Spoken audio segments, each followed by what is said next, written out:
দুই বন্ধু ও ভাল্লুকের গল্প। অনেকদিন আগের কথা। এক ছিল গভীর বন, অনেক ধরনের জীবজন্তু, তাই সেই বনে কেউ যেত না। কিন্তু একদিন রমেশ ও জগা নামে দুই বন্ধুর জঙ্গল ঘোরার শখ হলো। তখন রমেশ বলল, চলো বন্ধু, আমরা উত্তর দিকে যে বন আছে সেখানে গিয়ে ঘুরে আসি। তারপর জগা বলল, কিন্তু বন্ধু, আমি শুনেছি সেই বনে নাকি অনেক ভয়ঙ্কর পশু পাখি আছে। তারপর রমেশ বলল, আরে এগুলো মানুষের বানানো কথা, তাছাড়া আমি তো তোমার সঙ্গে থাকবো, তোমার উপর কোনো বিপদ আসতে দেব না। তারপরের দিন তারা বনের ভিতর চলে গেল।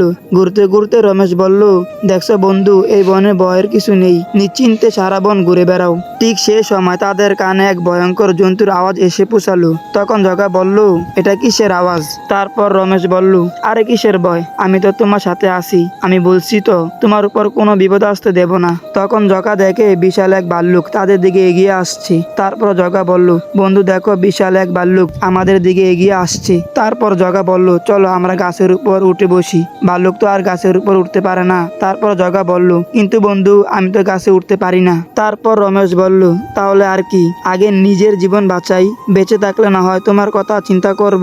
এই বলে রমেশ গাছে উঠে বসলো, কিন্তু জগার নিচে দাঁড়িয়ে আছে আর ভাল্লুক তার দিকে আসতে লাগলো। তখন তার মাথায় এক দারুণ বুদ্ধি আসলো। তারপর জগা বলল, আরে ভাল্লুক তো মরা মানুষের মাংস খায় না, আমি যদি মরা মানুষের মতন পড়ে থাকি তাহলে মনে হয় বাঁচতে পারবো।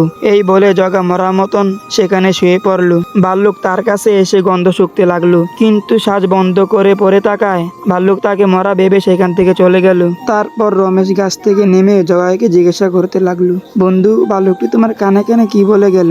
তারপর জগা বলল, ভাল্লুকটি আমার কানে কানে বলেছিল যে বিপদে পড়লে প্রকৃত বন্ধু চেনা যায়। তো যাই হোক, আজকে এ পর্যন্তই। সবাই সুস্থ থাকবেন, ভালো থাকবেন, আমার জন্য দোয়া করবেন। খুদা হাফেজ।